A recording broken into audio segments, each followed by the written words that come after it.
SIR ঘোষণার পর voter তালিকায় ম্যাপিং এর কাজ প্রায় শেষের মুখে। মঙ্গলবার 4 নভেম্বর ভোটারদের বাড়ি বাড়ি ইনুমারেশন ফর্ম পৌঁছে দেওয়ার কাজ শুরু করবেন বিএলওরা। প্রধান বিরোধী দল বিজেপির অভিযোগ, বিএলও পদে এমন অনেককেই নিয়োগপত্র দেওয়া হয়েছে যারা শাসক দল ঘনিষ্ঠ, এমনকি বুথ সভাপতি সহ বিভিন্ন পদে রয়েছেন। সেই অভিযোগ খতিয়ে দেখে অনেক জেলায় বেশ কয়েকজন বিএলওকে সরিয়েও দিয়েছে নির্বাচন কমিশন। এবার এই রকমই একটি অভিযোগ ঘিরে চাঞ্চল্য ছড়িয়েছে বীরভূমের সাঁইথিয়ায়। সাঁইথিয়া শহরে নির্বাচন প্রক্রিয়া ঘিরে নতুন করে শুরু হয়েছে রাজনৈতিক চাপানুতর। বিজেপির তরফে অভিযোগ জানানো হয়েছে অন্তত 5 জন বুথ লেভেল অফিসার বিএলও প্রত্যক্ষভাবে তৃণমূল কংগ্রেসের রাজনীতির সঙ্গে যুক্ত।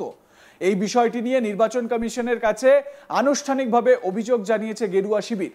বিজেপির দাবি, এই বিএলওদের নিয়মিতভাবে তৃণমূলের সভা, কর্মসূচি ও প্রচারে অংশ নিতে দেখা যায়। তাদের মধ্যে রয়েছেন সাঁইথিয়া পুরসভার অস্থায়ী কর্মী সুখেন্দু খাঁ, যিনি 6 নম্বর ওয়ার্ডের বিএলও হিসেবে দায়িত্বে আছেন। অভিযোগ, তৃণমূলের বিভিন্ন অনুষ্ঠানে তাকে সক্রিয়ভাবে অংশ নিতে দেখা গিয়েছে, এমন ছবিও প্রকাশ্যে এসেছে। একইভাবে 7 নম্বর ওয়ার্ডের বিএলও অনিমেষ মণ্ডল তৃণমূলের ওয়ার্ড সেক্রেটারি বলেও অভিযোগ তোলা হয়েছে। এছাড়া 2 নম্বর ওয়ার্ডের অনিন্দ মিস্ত্রি তৃণমূলের কর্মী হিসেবে পরিচিত বলে জানায় বিজেপি। আরও এক বিতর্কিত নাম মলয়া দাস, যিনি 9 নম্বর ওয়ার্ডের বিএলও। তিনি তৃণমূল ছাত্রনেতা প্রীতম দাসের মা। অভিযুক্ত বিএলও অনিমেষ মণ্ডল কি বলছেন শোনাবো আপনাদের। অভিযোগ করা হয়েছে যে আপনি তৃণমূলের বুথ সভাপতি এখন বিএলও হয়েছেন, এটা নিয়ে কি বলবেন? আপনি ভুল বললেন কথাটা। এখন বিএলও হয়েছে তা নয়, বুথ সভাপতি নয়, আমি ওয়ার্ড সভাপতি এখন আমাকে করেছে, কিন্তু আমি বিএলও করছি 2002 সাল থেকে। দীর্ঘদিন থেকে আমার বিএলও এখানে করছি। এই ওয়ার্ডে সবাইকে আমি চিনি, সবাই আমাকে চেনে। কারণ বলুন, আপনার যদি কোনো কিছু কি অভিযোগ হয়েছে? আপনি তৃণমূলের সঙ্গে যুক্ত, যুক্ত তো প্রত্যেকটা মানুষ কোনো রাজনীতির সঙ্গে যুক্ত থাকেই। তো আমি সেইভাবে একটা, আমাকে যাই হোক আর কি, এখানকার লোকাল নেতৃত্বরা কিছু একটা মনে করেছে, আমাকে একটা পদ দিয়েছে, কিন্তু সেই পদের সঙ্গে আমি কতটা সময় দিতে পারি জানি না। তবে আমি বিএলওর সঙ্গে যে কাজটা করি, নিষ্ঠার সঙ্গে করি। যে কোনো কাজ, আমি স্কুলের শিক্ষক, সেই স্কুলের টিআইসিও দীর্ঘদিন থেকে করেছি, এখন বর্তমানে হেড টিচার এসছেন। বিজেপির দাবি, এদের রাজনৈতিক ঘনিষ্ঠতা ভোটার তালিকা সংশোধন ও অন্যান্য নির্বাচনী প্রক্রিয়ায় নিরপেক্ষতা নিয়ে গুরুতর প্রশ্ন তুলেছে। তারা কমিশনের কাছে এই 5 জনকে বিএলওর পদ থেকে অব্যাহতি দেওয়ার আর্জি জানিয়েছেন। বিজেপি নেতা শ্যামাপদ মণ্ডলের কি অভিযোগ শোনাবো আপনাদের। সাঁইথিয়ায় 5 জন তৃণমূলের সঙ্গে যোগ আছে এমন বিএলও হয়েছে এমনটা নয়। প্রত্যেক বিধানসভাতেই এইরকম 5 জন, 10 জন, 20 জন করে এইরকম কেলেঙ্কারি করে রেখেছে বিডিও সাহেবরা। কোনো বিডিও সাহেব এখনও তৃণমূলের মোহ ছাড়তে পারছে না বা তৃণমূলের চাপকে সহ্য করতে পারছে না। অতএব তৃণমূল যা বলাচ্ছে সেটাই বলছে, যা করাচ্ছে সেটাই করছে। তো এটা বড় বিস্ময়ের ব্যাপার। এটা কঠিন পরিস্থিতি নির্মাণ হয়েছে।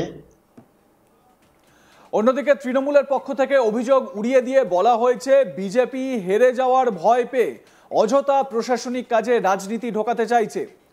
তৃণমূল কর্মী প্রীতম দাস তিনি কি অভিযোগ করছেন বা কি বিজেপির বিরুদ্ধে সুর চড়িয়েছেন শুনুন। দেখলাম বিজেপি একটা অভিযোগ করেছে আমার মায়ের নামে।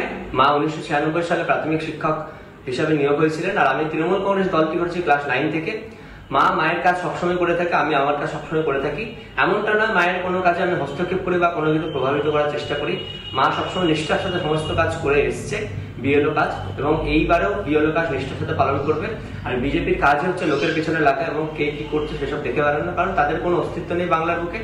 আর আমাদের গণতান্ত্রিক দেশে যে যার ইচ্ছে সবকিছু করতে পারে, এটাই রীতি, এটাই নীতি, এটাই আওয়াজ আমাদের। তাই এইরকম কোনো হস্তক্ষেপের এরকম কোনো ব্যাপারই নেই, যে যার কাজ করবে। আমার সহকর্মী শান্তনু হাজরা এই বিষয়ে তার প্রতিবেদনে কি জানাচ্ছেন শুনুন। 2025-এর মাস যত, বছরের শেষ মাস যত এগিয়ে আসছে, ততই যে 2026-এ বাংলায় যে বিধানসভা নির্বাচন, সেই নির্বাচনের দামামা বাড়তে শুরু করছে। রাজনৈতিক মহলে চাপানোতর শুরু তো হয়েছেই, সাথে সাথে প্রস্তুতিও কিন্তু তোড়ঘোড়। একদিকে এসআইআর ইস্যু, অন্যদিকে বিএলও ইস্যু। এই বিএলও ইস্যু নিয়েই কিন্তু লাগাতার ক্ষোভ আক্রমণ উগরে দিচ্ছে তৃণমূলের দিকে। বাম, কংগ্রেস, ভারতীয় জনতা পার্টি সকলে নির্বাচনের যে প্রক্রিয়া, সেই প্রক্রিয়ার মধ্যে যে বিএলওদের যে ভূমিকা, সেই ভূমিকা নিয়ে কিন্তু একরাশ প্রশ্ন তুলছে।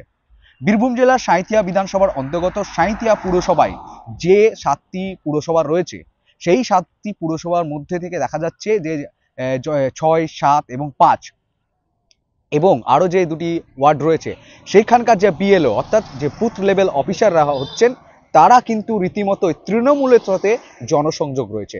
এমনকি কেউ তৃণমূলের পদে বহাল রয়েছেন, কাউকে কাউকে আবার দেখা যাচ্ছে এই বিএলও অফিসারদের যারা কিন্তু তৃণমূলের মিছিল মিটিংয়ে তারা কিন্তু আয়োজন করে থাকে, প্রথম সারিতে হাঁটা দেয়, এইসব চিত্র কিন্তু উঠে আসছে। এই নিয়ে ভারতীয় জনতা পার্টির তরফ থেকে নির্বাচন কমিশনকে অভিযোগ জানানো হবে বলে কিন্তু তারা একটি নির্দেশিকা জারি করেছে এবং তারা পুরো কর্মীদের বলে দিয়েছে বীরভূম জেলা জুড়ে, বোলপুর যে সাংগঠনিক জেলা বিজেপি রয়েছে, সেই 2 জেলা তারা ভাগ করে রেখেছে, সেই জেলাগুলিতেই বলে দিয়েছে কর্মীদের যে বিএলও যদি কখনো তৃণমূলের সাথে জনসংযোগ রয়েছে, সেই নাম তালিকা তৈরি করে রীতিমতো নির্বাচন কমিশনকে দেওয়া হোক। অন্যদিকে অনিমেষ মণ্ডল একজন রয়েছেন সাঁইথিয়ার, তিনি নিজেই স্বীকার করছেন যে হ্যাঁ, আমি দীর্ঘদিন ধরে তৃণমূলের সঙ্গে যুক্ত, যে কোনো বিএলওই কোনো না কোনো রাজনৈতিক দলের সঙ্গে যুক্ত। অন্যদিকে ভারতীয় জনতা পার্টি এই যে ওনার স্বীকারোক্তি, তারপর থেকে তারা বলছেন যে সরাসরি শুধু বিএলওকে নয়, যে স্থানীয় যে বিডিওরা রয়েছে এলাকার, সেই বিডিওর দিকেও কিন্তু আঙুল তুলছেন। ভারতীয় জনতা পার্টির তরফ থেকে বলা হচ্ছে যে যারা বিডিও রয়েছে তাদেরকে কিন্তু নির্বাচন কমিশন তলব করেছিল, কিন্তু এই বিডিওরা নির্বাচন কমিশনের কাছে যে উত্তরপত্র পেশ করছে, সেই উত্তরপত্র কিন্তু একেবারে তৃণমূলের তৈরি করে দেওয়া পত্র, সেই পত্রই পেশ করছে। এখনো ধোঁয়াশা ঠিক হয়নি, তবে নির্বাচনে তারা স্পষ্ট জানিয়ে দিয়েছে যে এই বিএলও এই বিডিওদের যদি না সরানো হয়েছে, তাহলে রীতিমতো তারা যেখানে যাওয়ার, যত দূর যাওয়ার পর্যন্ত তারা কিন্তু যাবে। 2026-এর নির্বাচন স্বচ্ছ নির্বাচন করতে হবে, এটা গণতান্ত্রিক একটি প্রক্রিয়া। অগণতান্ত্রিকভাবে কোনো নির্বাচন যদি হয়ে থাকে বাংলায়, তাহলে কিন্তু তারা মেনে নেবে না। ভারতবর্ষ একটি গণতন্ত্র দেশ, সেই গণতন্ত্র দেশে বাংলার বুকে অগণতান্ত্রিক প্রক্রিয়ায় নির্বাচন হবে, সেটা কিন্তু মানতে নারাজ শাসক বিরোধী যে রাজনৈতিক সংগঠনগুলি রয়েছে, বাম, কংগ্রেস, বিজেপি। এক কথা বলা যেতেই পারে বিরভূমের রাজনৈতিক মহল এই মুহূর্তে চাপানোতর। সেখানে দেখা যাচ্ছে যে বিএলওদের ভূমিকা নিয়ে প্রশ্ন, আর এই বিএলওদের পরে পরে বিডিওদেরকেও কিন্তু কটাক্ষ খোঁচা আক্রমণ করতে পিছু পাওয়া হচ্ছেন না শাসক বিরোধী রাজনৈতিক সংগঠনগুলি, ভারতীয় জনতা পার্টি হোক, বাম হোক বা কংগ্রেস হোক। রীতিমতো সাঁইথিয়া এই 5 জনের নামের পর কিন্তু বীরভূম জেলা জুড়ে ভারতীয় জনতা পার্টি, বামেদের তরফ থেকে, কংগ্রেসের তরফ থেকে তাদের সকল কর্মীদের নির্দেশ দেওয়া হয়েছে যে বিএলও অর্থাৎ বুথ লেভেল যে অফিসাররা রয়েছে, তারা যদি কোনোভাবে রাজনৈতিক দলের সঙ্গে একেবারে ওতপ্রোতভাবে জড়িয়ে থাকে, তাহলে সেই বিএলওকে কিন্তু সেই এলাকায় রাখা যাবে না, সেই বিএলওদেরকে সরাতে হবে, এমনটাই কিন্তু দাবি তাদের থাকছে। রীতিমতো দেখার বিষয় এখন এই মুহূর্তে সাঁইথিয়ার যে 5 জন রয়েছে তাদেরকে নির্বাচন কমিশন বা এই এলাকার বিডিওকে কি তলব করছে না আরো কোনো ধরনের আন্দোলন বা পদক্ষেপ নিতে চলেছে শাসক বিরোধী রাজনৈতিক সংগঠনগুলি।